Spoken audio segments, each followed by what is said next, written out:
سب سے بڑا الزام جو ہے وہ اسلام پر لگایا جاتا ہے۔ اسلام نے انسان کو کیا حق دیا ہے؟ الحمدللہ ہم مسلمان ہیں، ہم اسلام کے ماننے والے ہیں۔ ہمیں پتہ ہونا چاہیے کہ ہمارے حقوق کیا ہیں، ایک دوسرے کا ہم پر کیا حق ہے۔ بحیثیت مسلمان اس بات کا ہمیں علم ہونا چاہیے۔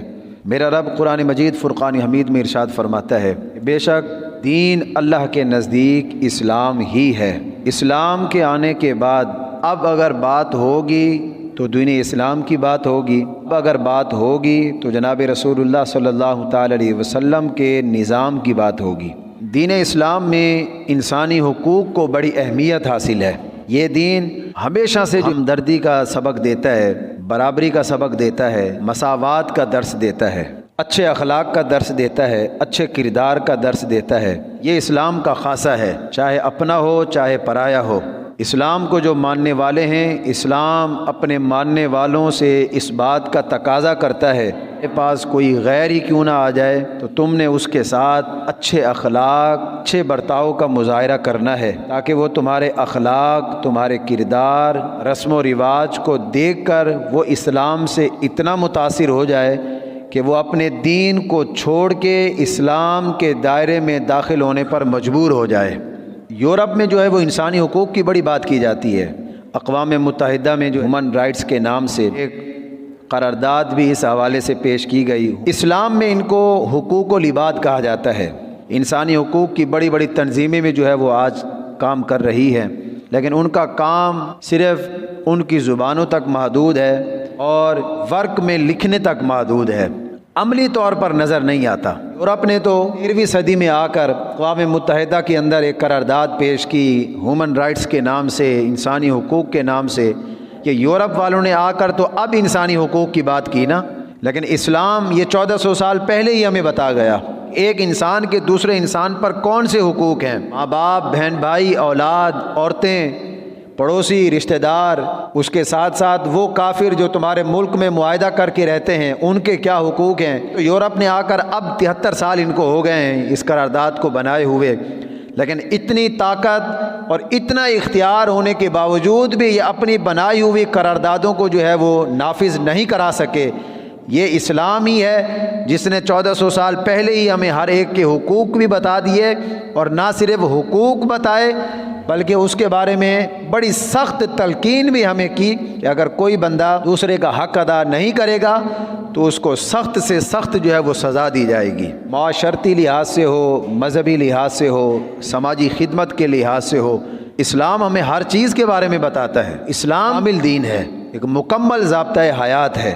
دیکھیں، کسی اچھے معاشرے کی بنیاد اسی وقت رکھی جا سکتی ہے جب اس معاشرے میں انسانی حقوق کو تحفظ مل رہا ہو، ہر ایک کو اس کا حق مل رہا ہو۔ اگر انسان اپنے بنیادی حقوق سے ہی جو ہے وہ محروم ہو تو پھر ایک اچھے معاشرے کی بنیاد کبھی بھی نہیں رکھی جا سکتی۔ پھر اس معاشرے میں جو ہے وہ قتل و غارت، فتنہ فساد، ڈاکہ زنی بھی ہوگی، چوری بھی ہوگی، پھر اس معاشرے کے اندر دوسروں کی عزت پر ڈاکہ بھی ڈالا جائے گا، دوسروں کا مال بھی ناحق طریقے سے کھایا جائے گا، کیونکہ حق نہیں پہنچ رہا نا ایک دوسرے کا، تو پھر معاشرہ تباہی کی طرف جائے گا۔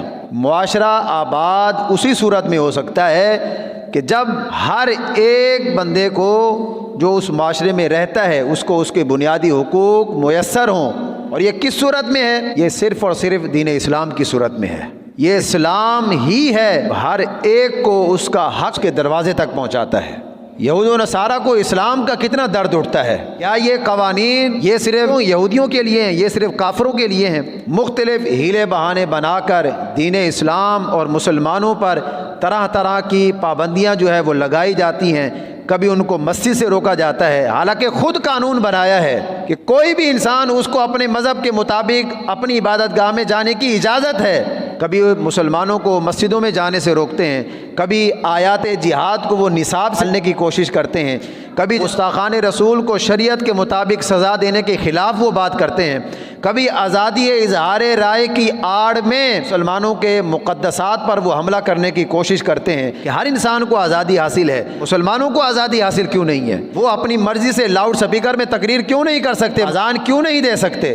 وہ حضور کی ذات پر اپنی مرضی سے درود و سلام کیوں نہیں پڑھ سکتے؟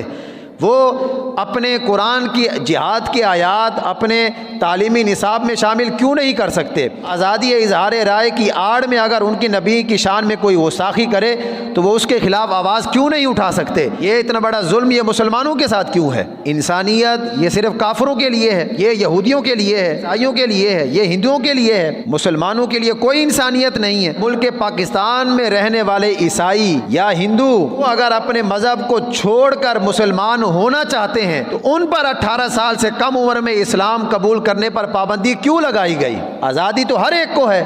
18 سال سے کم عمر میں اگر کسی لڑکے اور لڑکی کا نکاح کر دیا جائے تو اس پر پابندیاں کیوں ہیں؟ ہمارے حکمران یہ بھی جو ہے وہ غفلت کی نیند سوئے ہیں، ابھی تک ان کی جو ہے وہ آنکھیں نہیں کھلیں۔ وہ اقوام متحدہ، وہ امریکہ، وہ مسلمانوں کا سب سے بڑا قاتل، وہ اسرائیل، وہ بھارت، وہ مسلمانوں کا سب سے بڑا قاتل، وہ ظالم، وہ جابر، وہ انسانیت کا درس دیتا ہے کہ انسانیت کی بات کی جائے۔ وہ انسانی حقوق کی تنظیمیں، ان کو فلسطین میں انسانیت نظر نہیں آئی، کشمیر میں انسانیت نظر نہیں آئی، برما کے اندر انسانیت نظر نہیں آئی، ان کو افغانستان کے اندر انسانیت نظر نہیں آئی، یہاں پر تو کسی نے بات نہیں کی۔ اقوام متحدہ کو کوئی درد نہیں اٹھا، اس لیے نہیں اٹھا کہ فلسطین میں، برما میں، شام میں، عراق میں، چیچنیا میں، افغانستان میں، پاکستان میں کٹنے مرنے والے لوگ ان کا تعلق اسلام سے تھا، یہ مسلمان تھے۔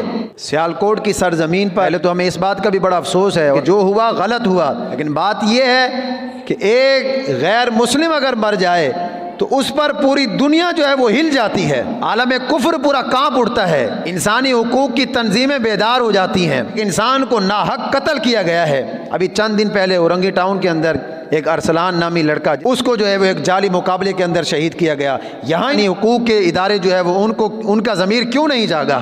یوحنا آباد کے اندر 2 حافظ قرآن کو عیسائیوں نے زندہ جلا دیا، یہاں پر انسانی حقوق کی تنظیمیں کہاں مر گئیں؟ افغانستان کے اندر امریکہ نے تقریب اسناد میں 150 معصوم بچے، وہ بھی حافظ قرآن، ڈرون حملہ کر کے ان کو اڑا دیا گیا۔ 150 معصوم حافظ قرآن بچوں کو، وہاں پر انسانی حقوق کی تنظیمیں کہاں مر گئیں؟ وہاں ان کو ہوش کیوں نہیں آیا؟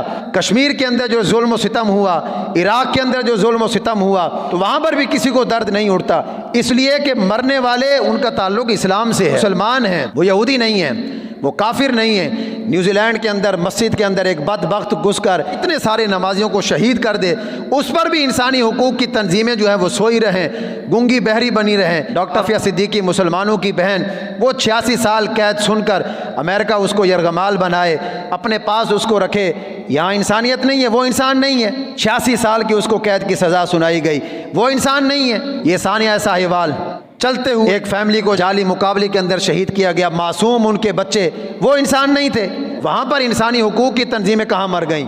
وہاں ان کو ہوش کیوں نہیں آیا؟